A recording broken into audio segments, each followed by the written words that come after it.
자, 오늘은 예수님의 유년 시절에 대해서 복음서에 있는 부분을 살펴보도록 하겠습니다. 재미있는 것은 예수님의 유년 시절에 대해서 많은 썰이 있는데 성경이 기록된 목적에서 벗어난 이야기들을 사람들이 굉장히 관심이 많은 것 같아요.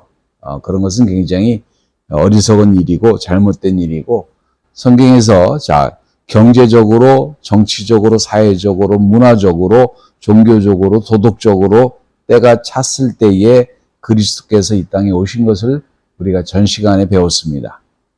그런데 오는 세상은 그분을 환영하지 않습니다. 냉대합니다. 이것은 그분이 앞으로 어떠한 삶을 살아갈지 가름하는 척도가 될 것입니다. 누가복음 2장 7절에 맏아들을 낳아 강보에 싸서 구에 누이니 이는 사간에 있을 곳이 없음이더라, 그렇게 얘기를 합니다. 이 여관 주인이 지쳐있는 여행객들을 거부한 것은 앞으로 닥칠 일들을 보여주는 단편적인 그림자이게 될 것입니다. 왜 사간에서는 이 부부를 거절했을까요? 첫째는 굉장히 바빴을 거예요. 왜냐하면 어거스터스 황제가 인구조사를 실수하면서 많은 사람들이 이제 호적지로 이동을 했습니다. 그러니까 이 호텔 시설이나 그런 시설이 없던 시절에 민박을 했을 터인데 집에 손님들로 아주 가득한 거예요. 한마디로 말해서 돈을 벌 수 있는 기회가 됩니다. 아침부터 저녁까지 사람들의 이동으로 아주 바쁜 하루를 보냈기 때문에 임신 중인 마리아나 돈이 없는 가난한 요셉에게 신경을 쓸 여유가 없었겠죠. 두 번째로, 이들에게 방을 내어주면 다른 사람들에게 방을 줄 수가 없기 때문에 그렇게 할 수밖에 없는 것입니다. 결국은 경제적인 법칙이 여기도 작용을 하는 거겠죠. 세 번째는, 가난해 보이는 이 두 사람의 사정을 누구도 헤아리려고 하지 않았기 때문에 그렇습니다. 돈이 있다고 한다면은 우리는 무엇이든지 할 수 있다라고 이렇게 얘기를 해요. Money talks. 이들을 돕는다는 것은 돈 되는 일이 아닌 것입니다. 여러분이 예수를 부인하는 것도 아마 이와 유사한 이유가 있을 거 아닐까요? 사람들이 바쁘고 내가 예수를 영접하면 다른 것을 포기해야 된다고 생각하기 때문에 예수를 거절하는 현 시대와 유사하지 않습니까? 그리고 사람들은 가난하고 천하고 거절당하고 경멸당하는 상징인 십자가를 외면하는 것은 어떻게 보면 당연하게 보입니다. 요한복음 1장 11절에 자기 땅에 오매 자기 백성이 영접지 아니하였으나, 그렇게 얘기를 합니다. 이런저런 이유로 주님께서는 이 땅에서 오셨을 때 배척을 당합니다. 하지만 주님을 환영하는 목소리도 있었습니다. 첫 번째는 모친이 환영을 합니다. 성경은 모성애를 아주 극히 칭찬하고 있어요. 출애굽기 20장 12절에 내 부모를 공경하라. 그리하면 너 하나님 나 여호와가 내게 준 땅에서 내 생명이 길리라, 이렇게 얘기를 합니다. 잠언서에서 어머니의 모습을 또한 아름답게 이렇게 기록을 합니다. 잠언서 31장 28절에 그 자식들은 일어나 살해하며 그 남편은 칭찬하기를, 그럽니다. 하나님이 그 백성을 위로하는 모습을 어미의 모습에서 찾아내서 그 모습을 보여주시고 있기도 합니다. 이사야서 66장 13절에 어미가 자식을 위로함과 같이 내가 너희를 위로할 것인즉 너희가 예루살렘에서 위로를 받으리니, 그렇게 얘기를 합니다. 구약에서와 같이 신약에서도 어머니의 역할은 굉장히 강조가 됩니다. 한나, 루스, 엘리자베스, 살로메, 유니스, 이 어머니의 헌신은 항상 칭찬의 대상입니다. 육신의 어머니인 마리아도, 예수의 육신의 어머니인 마리아도 칭찬의 대상이 됩니다. 하나님이 오시는 메시아를 성장시킬 가정으로 요셉과 마리아의 가정을 선택하셨습니다. 그리고 마리아의 모습은 이런 어머니의 모습과 아주 일치하는 모습을 나타냅니다. 왜 하나님이 마리아를 선택했는지 알 수 있는 대목입니다. 그녀는 그녀의 가슴 속에 앞으로 닥칠 모든 일들을 예언받은 대로 기억하고 아마 준비를 해야 될 것입니다.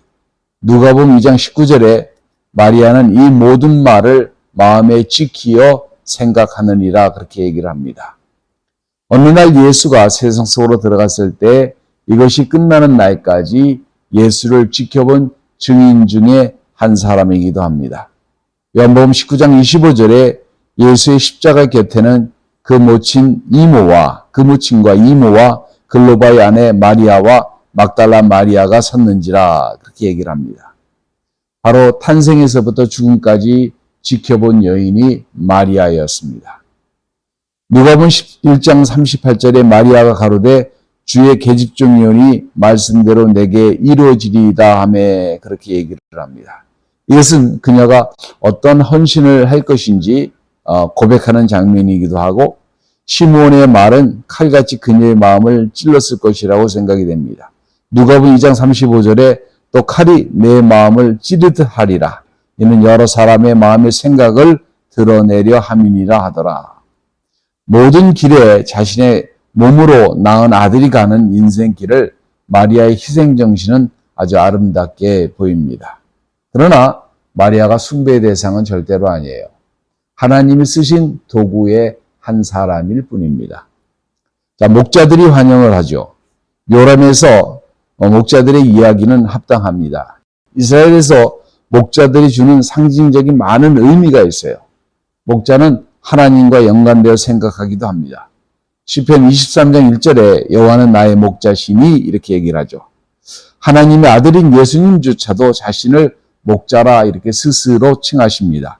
요한복음 10장 11절에 나는 선한 목자라 선한 목자는 양들을 위하여 목숨을 버리거니와 이렇게 얘기를 합니다. 자, 목동들은 아주 평범한 사람들이지만 평범한 일을 하면서 살면서 바쁜 일정을 보내는 사람들인데 이들에게 먼저 주님의 영광을 보여주십니다. 이 뜻은 평범한 일을 겸손하게 책임을 다하는 장소가 바로 우리의 비전의 장소이기 때문에 그럴 것입니다. 그리고 인생에서 단순한 충성심을 가지고 어린아이 같은 마음을 가진 그 사람들은 결국 천국과 멀지 않다는 사실과 부합하는 것 같아요. 시몬 베드로의 비전은 호수의 고기를 잡으면서 시작됐죠.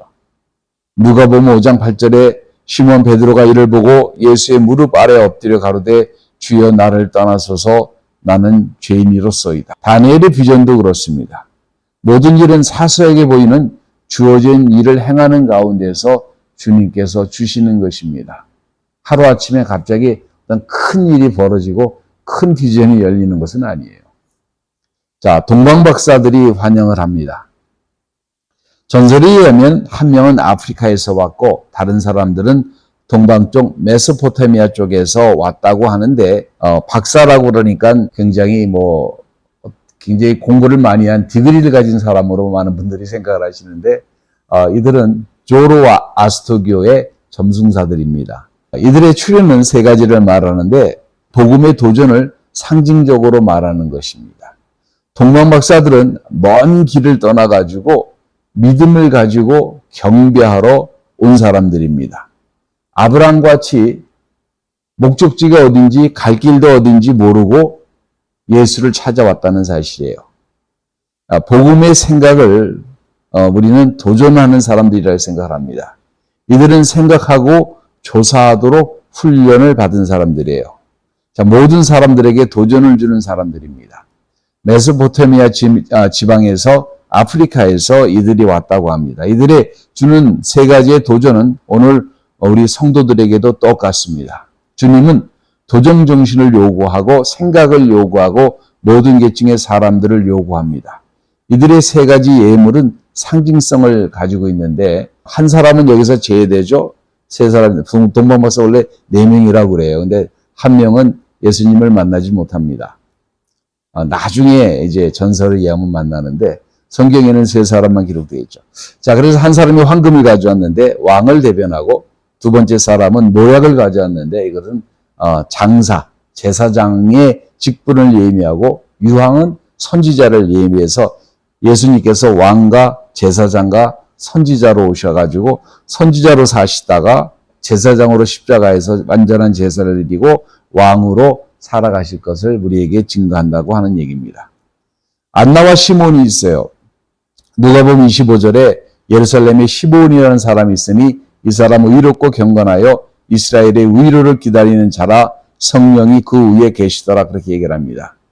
당시의 종교는 굉장히 종교적인 데 반해서 이들은 하나님의 사람입니다. 당시 바리새파 사람들은 굉장히 외식적인 평신도 운동을 하는 사람인데 굉장히 외식적이에요. 가슴에서 일어나는 종교가 아니라 밖에서 이렇게 내보이는 종교였습니다. 서기관들은 직업적인 종교인을 뜻하는데 이들 안에는 하나님의 불이 없는 지극히 영적으로 메마른 직업적인 종교인들을 상징합니다. 자, 사두개인들은 지금으로 치면 이제 제사장급에 속하는 사람들인데 아주 하이 랭킹 religious people입니다. 근데 굉장히 냉소적이고 세속적인 종교인들이에요. 당시 또 다른 그룹이 하나 있었는데 열심당원, 우리나라로 치면 독립투사와 같은 사람들이에요. 자, 이들 모든 특징이 뭐냐면 종교적이고 신념은 있지만은 사실상 하나님과는 무관한 사람들입니다. 그러면서 하나님을 섬기는 사람들을 대변하는 사람들. 재밌지 않아요? 하나님과 무관한데 하나님을 섬기는 사람들을 대변을 해요. 반면에 시몬 같은 사람들은 하나님의 사람입니다. 하나님을 진정으로 사랑하는 이런 사람들은 종교인이 아니라 하나님을 사랑하는 신앙인입니다. 자, 마리아가 예수를 성전으로 데려갔을 때에 예수를 알아보고 축복을 합니다. 가난한 목수의 아들이 지나갈 때 누구도 시선조차 주지 않았는데 시몬은 그를 금방 알아봅니다. 예수를 알아보는 도덕적인 영적인 자격. 여러분, 하나님을 알아보는 눈이 누구에겐 있었습니까? 시몬에게는 있었습니다. 구시대 사람인 시몬이 새로운 구세주를 기다리고 맞이하는 모습입니다.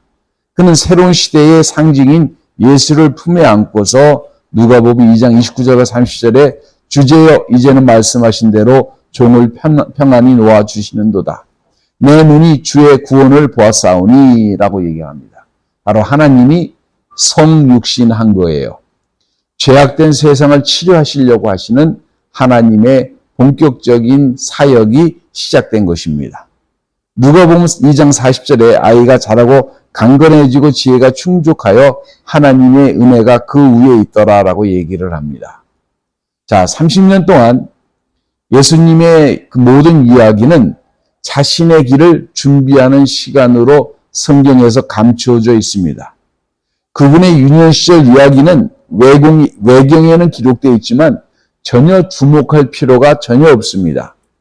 왜냐하면 기록되지는 않았지만 한 가지 사건을 통해서 우리에게 직접적으로 일깨워주는 사건이 있었어요. 12살 때 다른 유대인 아이들과 같이 종교적인 행사에 참석을 한 거예요. 누가복음 2장 41절에 예수께서 12살 되던 때에 저희가 이 절기의 전례를 쫓아 올라갔다가 그럽니다. 예수가 매년 성전에 올라가셨습니다. 당시의 율법에 의해서 이분이 성전에 올라가셨을 때마다 무엇을 느끼셨을까요? 우리는 단지 상상할 뿐입니다. 축제가 끝났을 때 성전에서 다시 부모를 만났을 때에 많은 것이 생각나게 하는데 누가복음 2장 49절에 예수께서 가라사대 어찌하여 나를 찾으셨나이까? 내가 내 아버지 집에 있어야 될 줄을 알지 못하셨나이까? 이렇게 얘기를 합니다. 바로 이 말이 예수의 입에서 나온 첫 번째 기록되어진 말씀입니다. 이것은 그 인생을 단적으로 표현한 말이에요. 근데 당시 요셉과 마리아는 이 말을, 이 어린아이 입에서 나오는 이 말을 전혀 이해하지를 못했어요. 자, 이것은 예수께서 감당하셔야 할, 누구도 이 예수를 이해하지 못한다는 그 고독한 삶을 살아가야 한다는 것을 단적으로 표현해 주고 있습니다. 누구도 그를 이해할 수도 받아들일 수도 없습니다. 그의 부모도 형제들도 제자들도 고향 사람들도 아무리 함께하고 같이 다녀도 예수께서 생각하시고 가시는 그 길을 제대로 이해할 수 있는 사람은 없었어요. 나중에 이해를 했죠. 누가복음 4장 23절과 24절에 예수께서 저에게 이르시되 너희가 반드시 의원이 너를 고치라 하는 속담을 인증하여 내게 말하기를 우리의 들은 바 가버나움에서 행한 일을 내 고향 여기서도 행하라 하니라. 또 가라사대 내가 진실로 너에게 이르노니 선지자가 고향에서 환영을 받는 자가 없느니라. 요한복음 6장 66절에 이러므로 제자 중에 많이 물러가고 다시 그와 함께 다니지 아니하더라. 요한복음 7장 5절에 이는 그 형제들이라도 예수를 믿지 아니함이러라. 제자들도 때로는 이해하지 못해서 예수를 버리고 도망갔고 형제들도 미쳤다고 생각을 했어요. 그러나 그 자신은 하나님 아버지와는 매우 친밀한 관계를 항상 유지하신 것을 알 수가 있습니다. 그릭말로 보면 더 생생하게 알 수 있는데 예수는 하나님을 아버지라고 칭하고 있는 것을 알 수가 있습니다. 아마도 이 청소년기에 하나님의 존재를 자각했을 뿐만 아니라 이미 자신이 누구인지를 알고 있었는지도 모릅니다. 청소년기는 사실 하나님의 존재를 일깨워 줄 수 있는 가장 중요한 시기 중에 하나입니다.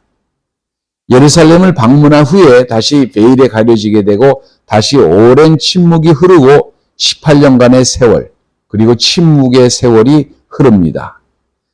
이것을 침묵하는 것을 그렇게 하는 것이 좋기 때문에 성경에서 그렇게 한 것이지 인도에 가셨다, 어디에 가셨다라고 자꾸 엉뚱한 소리, 애굽에 가셨다, 엉뚱한 소리를 하는 사람들이 너무나 많은데 그런 데에는 현혹되지 않기를 바랍니다. 이 침묵의 시간은 바로 구원자가 거룩한 준비를 하시는 거룩한 근거가 되기 때문에 그래요. 그러면 이분이 어떤 삶을 살았는지 우리가 알 수가 있는데 청소년 때에 살면서 받은 영향이 있어요. 첫 번째 영향은 뭐냐면 자연의 영향입니다. 복음서는 자연의 사랑이 들어갑니다. 이 세상의 영적인 것을 가리킬 때 자연의 현상을 들어서 설명하는 것을 우리가 너무나 자주 알 수 있는데 옛날에 이런 말이 있어요. 개토에서는 영웅이 나오지 않지만은 시골에서는 영웅이 나온다고 합니다. 자, 예수님께서 왜 자연의 영향을 받았다고 제가 얘기하느냐. 마태복음 6장 28절과 29절에 보니까 또 너희가 어찌 의복을 위하여 염려하느냐. 들의 백합화가 어떻게 자라는가를 생각하여 보라. 수고도 아니하고 길쌈도 아니하느니라. 그러나 내가 너희에게 말하노니 솔로몬의 모든 영광으로도 입은 것이 이 꽃 하나만 갖지 못하였느니라. 들에 핀 백합화를 예수님은 보고 생각하신 거죠. 요한복음 4장 35절에 너희가 넉 달이 지나야 추수할 때가 이르겠다 하지 아니하겠느냐. 내가 너에게 이르노니 눈을 들어 밭을 보라. 희어져 추수하게 되었도다. 이렇게 얘기하십니다. 그러니까 농사 짓는 것에서 훤히 알고 계시다는 얘기잖아요. 마가복음 4장 28절에 땅이 스스로 열매를 맺되 처음에는 싹이요 그 다음에는 이삭이요 그 다음에는 이삭의 충실한 곡식이니라. 이거는 저는 서울에서 자랐으니 이게 무슨 말인지 잘 몰라요. 누가복음 15장 4절과 5절에 너희 중에 어느 사람이 양 100마리가 있는데 그 중에 하나를 잃으면 99마리를 들에 들고 그 잃은 것을 찾도록 찾아다니지 아니하겠느냐. 또 찾은 지 즐거워 어깨에 메고. 이것은 뭐냐면 양치기를 해봤다는 얘기죠. 마태복음 8장 20절에 예수께서 이르시되 여우도 굴이 있고 공중의 새도 거처가 있으되 오직 인자는 머리 둘 곳이 없다. 이렇게 얘기를 하십니다. 자, 이런 장면들이 성경에서는 너무나 많이 나오는데 자연 속에서 살지 않는 사람은 설명할 수 없는 것들을 예수님께서 영적 진리를 드러내실 때 이 자연의 진리를 가지고 오셔서 아주 자연스럽게 우리에게 설명을 해주신다는 사실이에요. 한마디로 말해서 예수님은 배경이 어디다? 시골에서 자라신 분이라는 것을 알 수가 있어요. 그가 보낸 청소년 시절의 자연의 풍물을 자연스럽게 주님께서는 영적 진리를 설명하실 때 그것을 통해서 설명해 주시면서 우리에게 이해를 하도록 이렇게 해 주신 거예요. 근데 반면에 여러분이 신약 성경을 보면은 바울이 설명할 때는 바울은 도시 사람인 것을 금방 알 수가 있어요. 그런 도시에서 자랐고 도시의 풍물에 익숙한 사람입니다. 고린도전서 3장 10절에 보면은 길거리에서 건축물을 짓는 건축가를 인용하기도 하고, 그 다음에 에베소 6장 13절에 보면 군대 진영 같은 것에 대해서 얘기하기도 하고, 고린도전서 9장 24절에 보면은 그때 게임을 하고 있는 것을 설명하기도 합니다. 그래서 이 차이를 여러분이 이해가 이제 되시죠? 이런 거를 아마 많은 분들이 전혀 생각도 못 하셨을 거예요. 자, 이걸 보면 예수님은 시골 사람인데 바울은 도시 사람인 것을 우리가 금방 알 수가 있어요. 자, 자연이 예수의 성장기에 영향을 줬다면 사람의 본성도 영향을 줬을 것입니다. 복음 선물은 시장거리에서 어린아이들이 뛰어놀 때 그들의 모습을 영적인 비유로 말씀도 하십니다. 마태복음 11장 16절과 17절에 이 세대를 무엇으로 비유컨대 아이들이 장터에 앉아 제 동물을 불러 가로되 우리가 너희를 향하여 피리를 불어도 너희가 춤추지 않고 우리가 애곡하여도 너희가 가슴을 치지 아니하였다 함과 같도다. 누가복음 18장 1절에 항상 기도하고 낭망하여야 되지 말 것을 저에게 비유로 말씀하여 무정한 재판장을 얘기를 합니다. 누가복음 15장 11절에 또 가라사대 어떤 사람이 두 아들이 있는데 그러면서 탕자의 비유를 말씀하시기도 해요. 마태복음 6장 5절에 또 너희가 기도할 때 외식하는 자와 같이 되지 말라. 저희는 사람에게 보이려고 회당과 큰 어귀에 서서 기도하기를 좋아하느니라. 내가 진실로 너희에게 이르노니 저희는 자기의 상을 이미 받았느니라. 자, 많은 비유를 통해서 당시의 사람들의 모습, 사람들의 냄새가 그대로 나타나는 것 아닙니까? 침묵하시는 동안에 예수는 이런 사람을 통해서 또한 많은 것을 배웠던 거예요. 요한복음 2장 25절에 또 친히 사람 속에 있는 것을 아심으로 사람에 대하여 아무 증거도 받으실 필요가 없다라고 생각을 하세요. 자, 예수님은 단지 이들을 통해서 배운 학생일 뿐만 아니라 이들을 사실을 사랑하시는 창조자이시기도 해요. 인생의 모든 코미디부터 비극에 이르기까지 희극에 이르기까지 인생의 모든 전반적인 삶을 체험하신 분이 예수님이십니다. 여러분 그거 아세요? 예수님이 부잣집 아들로 태어났으면 세상에 나쁜 사람이 안 보여요. 왜? 그 아버지를 보고서 다 잘해주기 때문에. 근데 가난하게 태어나면요, 누구나 와도 그들의 숨겨진 본성이 다 그대로 드러납니다. 그렇기 때문에 누구보다도 사람을 통해서 더 많은 것을 경험하시고 체험하시고 이 사람들이 이렇구나라는 것을 아시는 분이 예수님이십니다. 세 번째는 성경이에요. 예수님의 성경은 뭡니까? 구약 성경입니다. 모든 유대인들의 교육의 근간이 구약 성경이에요. 어린 예수부터 모든 유대인들까지 창세기의 환경에서부터 신명기, 시편, 이사야, 에레미야 모든 성경적인 인물과 사건들 모든 것을 통해서 예수님께서 성경을 배우시면서 알고 있었을 것입니다. 시험하는 자가 광야에서 예수를 시험할 때에 구약을 인용하면서 그 사단의 시험을 이겨냈습니다. 세 가지의 모든 시험을 사단이 하나님의 말씀을 잘못 인용해서 얘기를 하면 예수께서 그 말씀을 바로 정정해서 인용하면서 이겨내십니다. 자, 이사야서 6장 11절에 보면은 주 여호와의 신이 내게 임하셨으니 이는 여호와께서 내게 기름을 부으신 부으사 가난한 자에게 아름다운 소식을 전하게 하려 하심이라. 나를 보내사 마음이 상한 자를 고치시며 포로된 자에게 자유를 갇힌 자에게 놀림을 전파하며. 누가복음 4장 18절에 보니까 예수께서 성령의 권능으로 갈릴리에 돌아가시니 그 소문이 사망에 퍼져 있다고 얘기를 합니다. 자, 이사야서 53장에 보면 예수님께서 어떻게 태어나고 어떤 과정을 삶을 겪고 어떤 모습으로 이렇게 살아갈지 다 기록되어 있습니다. 예수님은 우리가 보는 것처럼 미남이 아니에요. 거기에 그대로 나와 있습니다. 또 시편 22장에 보면 예수님께서 어떻게 돌아가시는지도 그대로 기록되어 있어요. 자, 바로 이런 걸 통해서 자신의 어떤 모습을 발견해 냈을 것입니다. 히브리 말은 유대인들이 사용하는 언어였는데 당시에는 이것을 아람어라고 하는 언어로 사용을 했어요.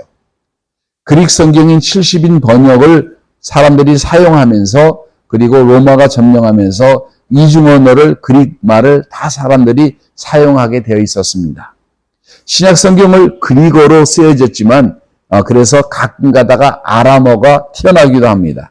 자, 예를 들면은 마가복음 5장 41절에 그 아이의 손을 잡고 달리다고움 하시니 번역하면 소녀야 내게 말하노니 일어나라. 이것은 뭐냐면 예수님이 당시에 아람어를 사용하셨기 때문에 그 아람어를 쓰신 거예요.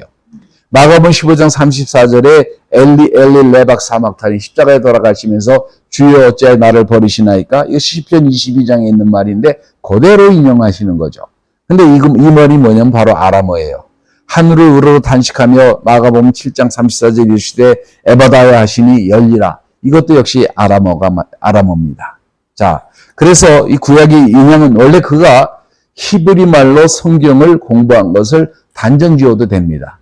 그러니까 예수님도 교육을 안 받으시지만 히브리 말을 그리고 그릭 말을 아마 하실 수 있었을 겁니다. 자, 네 번째 일터에서 배우는 거예요. 여러분 일하면 그 사람의 성격이 그대로 다 드러납니다. 그대로 다 드러나요. 나사렛에서 목수로 일을 했습니다.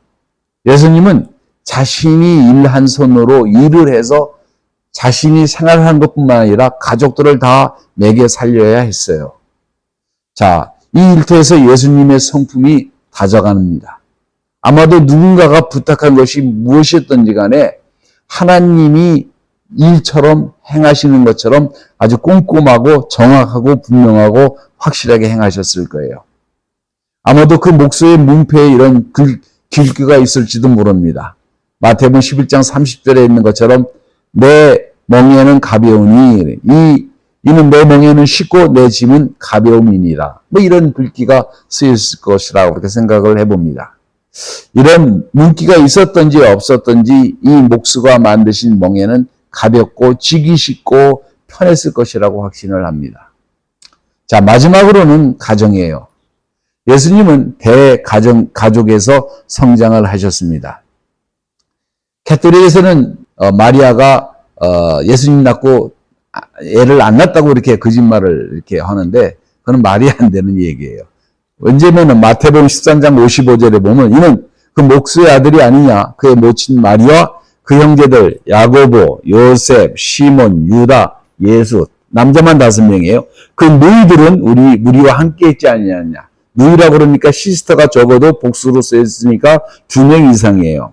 그죠? 그러니까 굉장히 많은 대가족 쪽에 살았다는 것을 알 수가 있어요. 마가복음 6장 3절에 보면 이 사람이 마리아의 아들 목수가 아니냐. 야고보와 요셉과 유다와 시몬의 형제가 아니냐. 그 너희들도 우리와 함께 여기 있지 않느냐 하고 예수를 배척한지라 그렇게 얘기를 합니다. 아마 요셉이 일찍 이제 돌아가셨던 것 같아요. 그 이름이 일찍 사라진 것을 우리가 알 수가 있습니다. 자, 예수는 큰 아들로서 가정의 의무를 책임지고 감당해야만 했던 것입니다. 그런 것들을 비유해서 알 수 있는 것들이 많은데 동전이 굴러가지고 구석진 곳으로 찾아가요. 그러면 어떻게 합니까? 누가복음 15장 8절에 있는 것처럼 그 여자가 아마 마리아겠죠. 동전이 없어지니까 먹을 게 없어요. 그러니까 악착같이 그 동전을 어떻게든지 집안을 다 홀랑 뒤집어가지고 꼭 찾아냅니다. 왜? 가족을 먹여야 되니까. 이런 것을 우리가 알 수 있는 거예요. 마태복음 13장 33절에 또 비유로 말씀하시되 천국은 마치 여자가 가루 서말 속에 갖다 넣어 전부 부풀게 한 누룩과 같으니 어머니가 이제 오늘 일을 하고 예수가 그 노동의 가격으로 가서 밀가루를 사오면은 온 가족이 기다렸다가 어머니가 이제 마리아가 이렇게 반죽을 져가지고 음식을 이제 하는 모습을 그리는 거겠죠. 누가복음 11장 5절에 또 이르시되 너희 중에 누가 버치 있는데 밤중에 그에게서 말하기를 버치어 떡 3덩이를 내게 빌리라. 아마 예수님이었을지도 모릅니다. 친구가 오랜만에 왔는데 그 마을의 수치예요. 그 친구를 대접하지 못하면. 그러니까 참 눈치 없는 게 아니라 할 수가 없어서 친구 중에 가서 떡을 좀 밀가루 좀 달라고 좀 그러니까 안 주니까 벗대물로는 안 주지만 자꾸 간청을 하면 주더라 이거예요. 마태복음 5장 15절에 사람이 등불을 켜서 말 아래 두지 아니하고 등경위에 두나니 이러므로 집안 모든 사람에게 비추니라. 아마 밤중에 어떤 집안의 그 환경 같아요. 마태복음 7장 9절과 10절에 너희 중에 아들이 떡을 달라 하면 돌을 주며 생선을 달라 하면 뱀을 줄 사람이 있겠느냐. 우리나라도 뭐예요? 그 박정희 시대 때 보릿고개라는 것을 넘었어요. 굉장히 밥 먹는 게 굉장히 힘들었는데 그게 우리나라만 그랬느냐? 아닙니다. 온 세계가 다 그랬어요. 당시에 이스라엘에 그런 게 없었겠어요? 당연히 있었죠. 그러니까 정말 아들이 막 자식이 배고파서 막 그러면은 어떻게 하든지 간에 자식들을 먹이려고 하는 그 부모의 몸부림치는 모습을 예수님이 보셨겠죠. 자, 그러니까 이렇게 어렵게 살았기 때문에 그 당시에 예수를 아는 사람들은 그 집안을 무시해요. 아이고, 저기서 선한 것이 나오겠느냐. 마태복음 13장 55절에 이는 목수의 아들이 아니냐. 그 모친은 마리아, 야고보, 요셉, 시몬, 유다가 아니겠느냐. 그 너희들은 다 우리와 함께 있지 않느냐. 저 사람이 누군데 하나님 메시지를 증거하고 메시아라고 그러고 이적과 기사를 행하느냐. 그러면서 예수를 배척한지라. 예수께서 저에게 말씀하시되 선지자가 자기 고향과 자기 집 외에는 존경받지 않음이 없느니라. 이거 굉장히 어렵게 썼는데 자기 집과 고향에서는 대접을 못 받는다는 얘기예요. 선지자가. 예. 그러나 예수님의 그 집은 아마 사랑이 있었을 것이라고 확신을 해요. 그리고 하나님의 임재가 있었고 평강이 있었는데 우리가 생각해 하나님 여기다 물질로 막 부어주실 것 같은데 절대 그렇지 않은 거예요. 그리고 그분이 헌신을 하면서 그 가정을 이끌어가고 동생들을 책임져 가면서 봉사하시면서 자신이 일하실 때를 기다립니다. 이제 기다린 때가 오면은 하나님의 부르심을 받고 모든 걸 다 버리고 이제 하나님의 일을 하셔야 돼요. 그리고 그렇게 30년을 기다리십니다. 아무런 사인도 없고 아무런 천사의 어떤 그런 예고도 없고 깨어지고 병든 세상을 고칠 구원자를 세상은 여전히 기다리고 있지만은 예수는 요동치 아니하십니다. 그런데 갑자기 예수가 한 소식을 들으시고 준비를 하시기 시작을 합니다. 그것을 다음 시간에 들어가도록 하겠습니다.